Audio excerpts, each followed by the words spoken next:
Hello, my name is Emily, and I was going to talk about Piaget's theory on child development.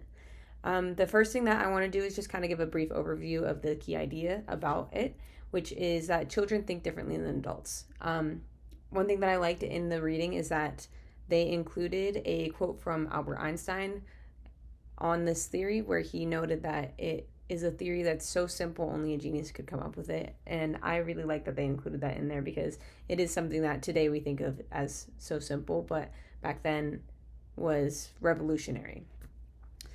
Digging into what the theory is that he believed that there was four stages, which is the sensory motor, the pre-operational stage, concrete operational stage, and formal operational stage. And that last one, the formal operational is where we as adults think. It's where we can have abstract thinking, reasoning about hypothetical problems, stepping into other people's shoes, seeing things from their perspective, and just overall being able to have conceptual ideas rather than only things that are directly in front of us. The reading did a great job summing it up in this quote. Kids don't just add more information to their existing knowledge as they get older. There are qualitative changes in how children think as they progress through these four stages. So in the way that Piaget was able to break up the developmental stages, we are able to use that in our classrooms today.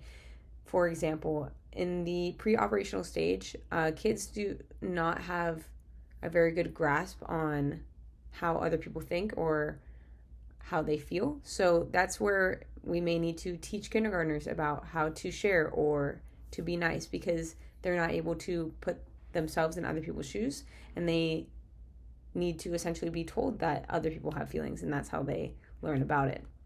Another one is when we are teaching addition. Kids do not have that conceptual knowledge yet, so we give them manipulatives to teach addition, to teach subtraction, so that while they don't have all of the concepts that are needed for later on in math, we are able to do those simple things with manipulatives when they're at that lower stage of thinking.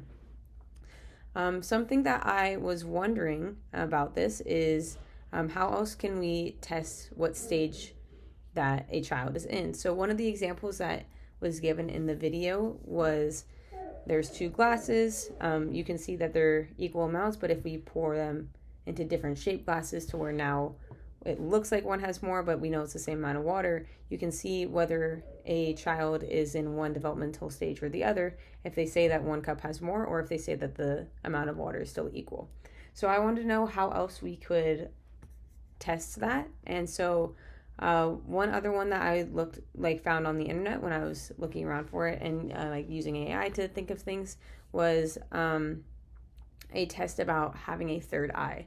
So for the final stage of formal operational thinking and development, if you were to give someone, a child or adult, the hypothetical that if you had a third eye, where would you put it? Children would often say to put it directly on your forehead because that's where they may have seen one before or where they think an eye would go. Whereas adults or young adults in the formal operational stage will think of things that are more creative or more helpful ways to use it, such as the back of their head, on their hand, or just somewhere that they don't already have the ability to see with their current eyes.